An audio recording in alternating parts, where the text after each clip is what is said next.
Emotional loneliness of a deaf girl surrounded by joy. Vivid contrast between silence and noise. Strong empathy moment when Daniel notices her. Powerful ending line. The restaurant was alive with laughter, clinking glasses, and the soft melody of a birthday song playing over the speakers. Waiters moved briskly between tables, arms loaded with plates, smiles flashing like lights. It was a perfect evening for celebration, except for the little girl sitting alone at the corner table. She couldn't hear the music. She couldn't hear the chatter or the waiter's polite greeting. All she saw were lips moving, faces turning away, and a world that kept spinning without her. Her name was Lila, and today was her 10th birthday. A half-melted slice of cake sat untouched before her, its candle long extinguished. She had been waiting for hours for her father, for her friends, for anyone. But the phone beside her had stayed dark. No messages. No calls. In the corner booth of that bustling restaurant, surrounded by joy she couldn't feel, Lila was invisible. A few tables away, a man named Daniel was finishing dinner with his 6-year-old son, Noah. Daniel wasn't wealthy. He worked 2 jobs, one as a delivery driver, another part-time at a mechanic shop. Life had been hard since his wife passed away 2 years earlier. But he'd learned to smile for Noah's sake. As Noah happily slurped his chocolate milkshake, Daniel's eyes wandered across the room and landed on Lila. A little girl, sitting perfectly still, her eyes unfocused, her small hands folded in her lap. Her silence was louder than all the laughter around her. He noticed her lips move faintly, as if whispering to the candle's smoke. Then she picked up a napkin and started drawing with a crayon. A cake. 3 stick figures, 1 big, 2 small. And under it, she wrote shakily, "Maybe next year." Daniel's chest tightened. Something in that tiny phrase pulled at a place he thought had long healed. He looked around. Surely someone must be with her? But the waitress's expression told him the truth. The little girl had come alone. He turned to Noah. "Hey, buddy," he said quietly. "You see that girl over there?" Noah followed his gaze and nodded. Yeah. "Why is she sad?" "I think." Daniel hesitated. "She's waiting for someone who didn't come." Noah frowned, his little brow furrowing. "That's not fair, Daddy." No, it wasn't. Not fair at all. Daniel looked again at the girl. She wore a neat pink dress, hair tied with a ribbon, but there was a stillness in her eyes that told him she wasn't just lonely, she was used to being forgotten. Then, as the music swelled again, something remarkable happened. Lila looked up and noticed a small child, Noah, waving shyly from across the room. She blinked, confused at first, then raised her hand hesitantly and waved back. Her fingers moved clumsily, signing something small, uncertain, almost like a question. Daniel didn't understand sign language, but he recognized the motion. "She's deaf," he murmured to himself. And in that instant, everything clicked. This wasn't just a girl left alone. It was a girl the world didn't know how to talk to. Daniel took a deep breath. He looked at Noah, who still watched the girl with wide, curious eyes. "Hey, champ," he said softly. "What do you think? Should we go say hi?" Noah grinned instantly. "Yeah." So Daniel stood, his heart pounding with an emotion he couldn't name. Maybe it was empathy. Maybe guilt. Maybe something deeper. A memory of every lonely night when he wished someone had sat beside him and said, "You're not alone." He walked toward her table. Lila looked up as the shadow fell across her drawing. Her eyes widened slightly. Fear, confusion, hope all mixing together. Daniel crouched, so he was eye level, and pointed to her cake. He smiled gently. "Happy birthday," he said. Slowly. Carefully.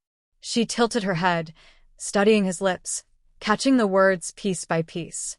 Then, after a heartbeat, she gave a small, polite nod. He didn't move away. Instead, he took out a napkin, grabbed a pen, and wrote, "Hi, I'm Daniel.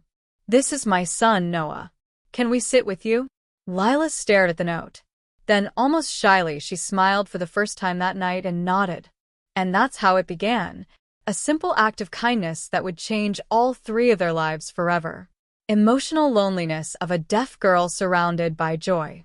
Vivid contrast between silence and noise. Strong empathy moment when Daniel notices her. Powerful ending lines setting up connection and change. Deepening emotional connection between the characters. Introduction of creative, nonverbal communication. Moments of shared laughter and joy highlight transformation. Suspense. Readers are drawn to see how far this friendship will grow.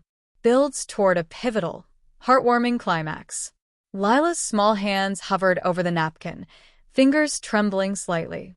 She had seen people approach before, strangers, adults, even teachers, but no one had ever truly tried to talk to her in her world. Daniel and Noah slid their chairs closer, careful not to crowd her. Daniel smiled warmly and held up his hand slowly, as if showing he meant no harm. Noah, curious and excited, mimicked a small wave. Lila's eyes lit up. She signed again slowly. "Who are you?" Daniel frowned slightly. He didn't understand.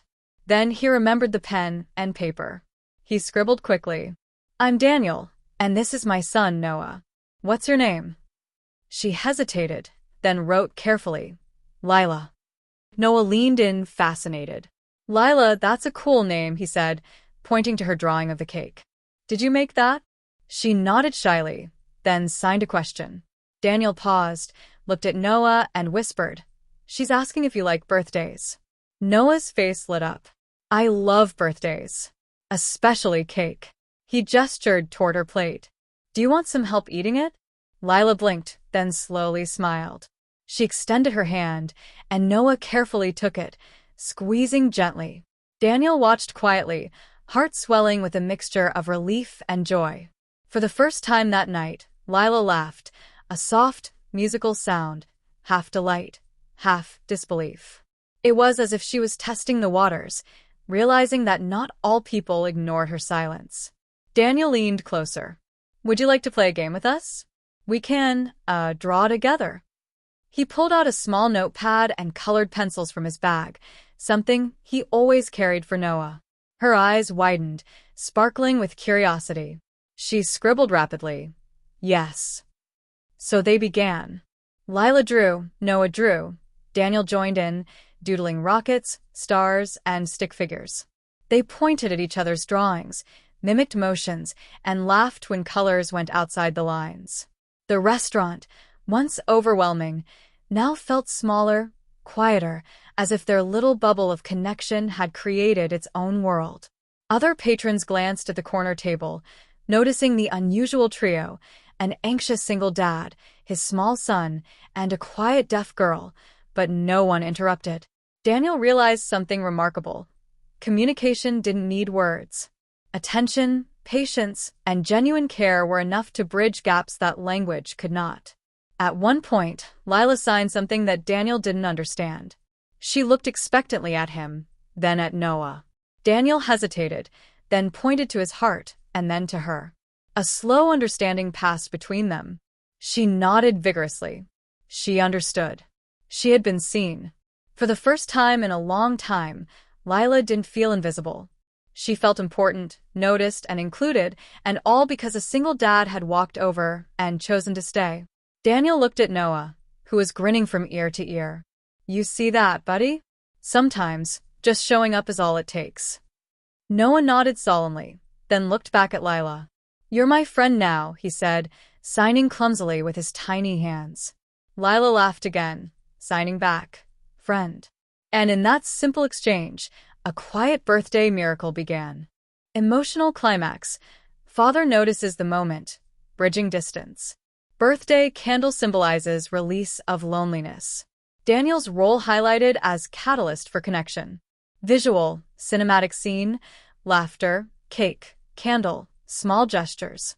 Suspense. Readers feel the transformation happening. As Lila, Daniel, and Noah laughed and doodled, the world outside their little corner seemed to blur. The restaurant buzzed with chatter, clattering dishes, and birthday songs, but for them, it was as if time had slowed, leaving only this small, magical moment. Then footsteps approached. Lila's head lifted, eyes wide. A tall woman in a designer dress, and a man in a sharp suit, her father, the CEO, paused at the table. "Lila?" he asked, his voice catching, unsure how to navigate this unfamiliar scene. He had left her birthday alone today, buried in meetings and commitments. But seeing her sitting at the table with strangers, a smile on her face, something stirred in him. Lila froze, fingers clutching her pencil. She wasn't used to people noticing her without commands, without expectations. She looked at Daniel, then Noah, then back at her father. The words didn't come. She couldn't hear them, but she felt the shift, the warmth, the safety that had surrounded her all evening. Daniel noticed her hesitation. Slowly, he scribbled a note on a napkin and slid it toward Lila. "It's okay. Your dad's here. You're safe." Lila blinked, and for the first time, she trusted someone to bridge the gap between her world and her father's.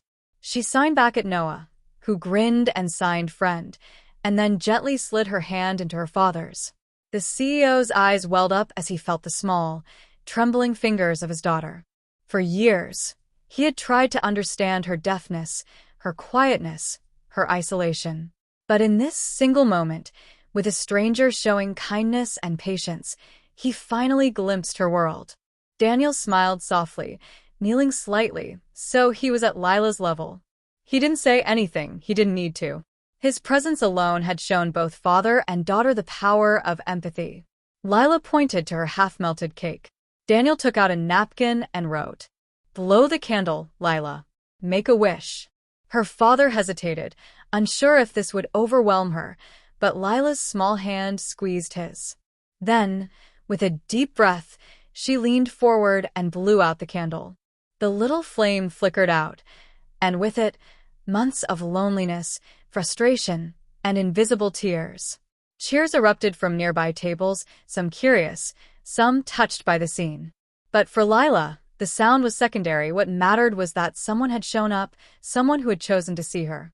Noah clapped his hands excitedly, and Daniel scribbled again. "Happy birthday, Lila. You're amazing." She read the words, her face lighting up in a way that silenced all the past birthdays where she had sat alone. And when she looked at her father, something shifted. Gratitude, love, and a silent promise that this wouldn't be her last birthday spent in solitude. In that simple, quiet act, Daniel had done what no amount of wealth, planning, or busy schedules could. He had given a deaf little girl a voice for the night, a memory that would last a lifetime, and a bridge to the father who had longed to reach her. Father's realization and growth. Learning presence is more important than gifts. Strengthening the emotional bond between Lila, Daniel, and Noah. After Lila blew out the candle, the room seemed to pause. Even the hum of the restaurant felt quieter, almost reverent. For once, no one rushed, no one judged, just the three of them, together, wrapped in a fragile bubble of connection. Her father, the CEO, took a tentative step closer. "Lila, I didn't realize," his voice faltered. He had been so busy running a company, so wrapped up in meetings and obligations, that he forgot the simplest truth. His daughter needed presence, not presence. Lila's small fingers curled into his hand. She didn't need to speak. He could feel it in her grip, a mixture of trust, curiosity, and cautious hope. Daniel, sensing the delicate moment, knelt slightly beside them. He scribbled a note on a napkin. "She's amazing, sir. You've got a wonderful daughter." The CEO looked at the note, then at Daniel, and nodded, a faint smile breaking through years of business-hardened armor. "Thank you for seeing her." Noah, sitting beside Lila, signed clumsily. "Friends forever?" His small, earnest hands made the gesture simple, honest, and impossible to ignore. Lila laughed softly, signing back with a determined motion. "Friends." It was a small gesture, but it carried the weight of months of isolation and years of misunderstanding. In that moment, her father realized that connection didn't require grand gestures or expensive gifts. It required time, patience, and genuine attention. Daniel and his son stayed with them for the rest of the evening, playing quiet games, drawing doodles, and sharing laughter that transcended spoken language. The CEO watched, amazed, as Lila's shy smiles grew bolder, her gestures more confident. By the end of dinner, he approached Daniel once more. Would you maybe come by sometimes? Help Lila feel more included? Teach me how to communicate better with her. Daniel shook his head gently, smiling. I'm happy to. But you already have what she needs most, attention and love. Just give her that. The CEO nodded, a deep sense of gratitude washing over him. He realized that in the presence of a kind stranger, his daughter had found her voice, and he had rediscovered a truth he had forgotten. Parenting wasn't about perfection, it was about showing up. That night, as Lila signed goodnight to Daniel and Noah, her father knelt beside her bed. He whispered softly, signing as best as he could, I'll never let you feel alone again. And in that quiet bedroom, filled with moonlight and soft shadows, a bridge had been built between father and daughter, between strangers and friends, and between isolation and connection. For Lila, this birthday was no longer just a date on the calendar. It was the beginning of a lifetime of being seen and understood. Light bulb hook elements in this section. After Lila blew out the candle, the room seemed to pause. Even the hum of the restaurant felt quieter, almost reverent. For once, no one rushed, no one judged, just the three of them, together, wrapped in a fragile bubble of connection. Her father, the CEO, took a tentative step closer. Lila. I didn't realize his voice faltered. He had been so busy running a company, so wrapped up in meetings and obligations, that he forgot the simplest truth. His daughter needed presence, not presence. Lila's small fingers curled into his hand. She didn't need to speak. He could feel it in her grip, a mixture of trust, curiosity, and cautious hope. Daniel, sensing the delicate moment, knelt slightly beside them. He scribbled a note on a napkin. She's amazing, sir. You've got a wonderful daughter.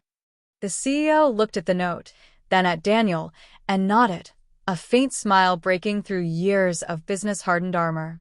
Thank you for seeing her. Noah, sitting beside Lila, signed clumsily. Friends forever?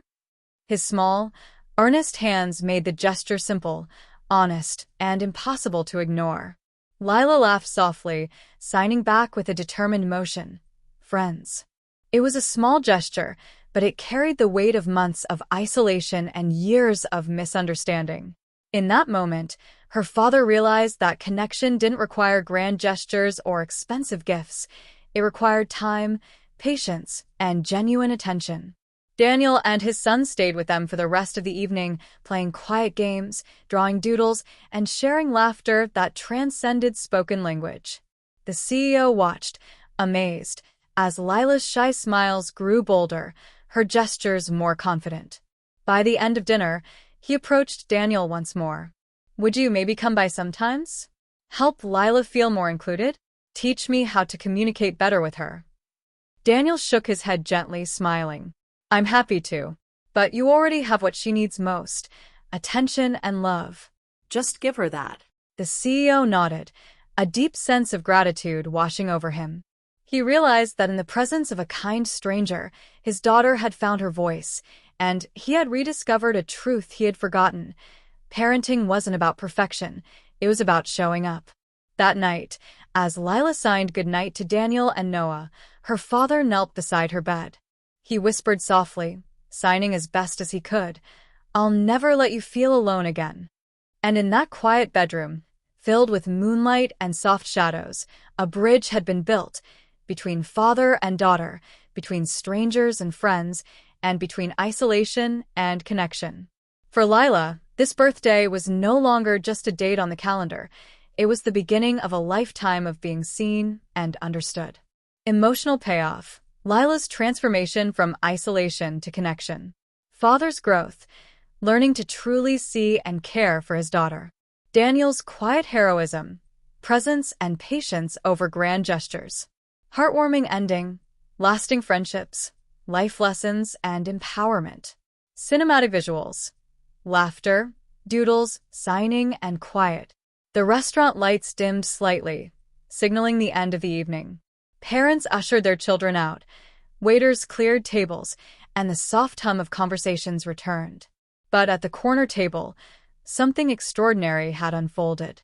Lila sat between her father and Daniel, with Noah leaning over to show her a new doodle. Her cheeks were flushed with excitement, her eyes sparkled with joy, and for the first time, she didn't feel invisible. Her father, the CEO, reached across the table and squeezed her hand gently. "Lila, I'm sorry for all the birthdays you spent alone," he said softly, signing as best as he could. She looked up, a small smile tugging at her lips. In that moment, words weren't necessary. Daniel watched quietly, smiling. He had done nothing extraordinary, no speeches, no gifts, but his presence had changed everything. He had shown that true kindness transcends words, status, and expectations. Noah leaned back, proud of his tiny role in the evening. "Best birthday ever?" he asked, signing clumsily. Lila laughed, signing back. "Best birthday ever." Her father looked at Daniel, eyes glistening with gratitude. "Thank you," he whispered. "You didn't just help her tonight, you helped me too. I see her now. I really see her." Daniel nodded. "You always had it in you. She just needed someone to help her feel seen." They lingered a few moments longer, sharing stories and doodles, smiles, and gestures. Then, reluctantly, Daniel and Noah stood to leave. Lila hugged Daniel's arm tightly, a silent thank you that spoke volumes. Walking out, Daniel glanced back at the girl who had spent so many birthdays alone. She was laughing with her father now, signing stories he would never hear with her voice, but fully understood through her presence and courage. In the weeks that followed, her father dedicated time to learning sign language properly. He hired tutors, attended workshops, and spent evenings signing with Lila. She flourished, gaining confidence, social skills, and the knowledge that she was loved and understood. Daniel and Noah became frequent visitors, building a bond that transcended formalities. Friendship, laughter, and trust had woven a bridge across worlds that often felt separate. And that birthday, once destined to be lonely, became the turning point of her young life, a reminder that even the smallest gestures, a simple choice to care, could change the course of a child's world. Some moments leave permanent marks on the heart. For Lila, Daniel, and her father, this was one of them. A birthday she'd never forget.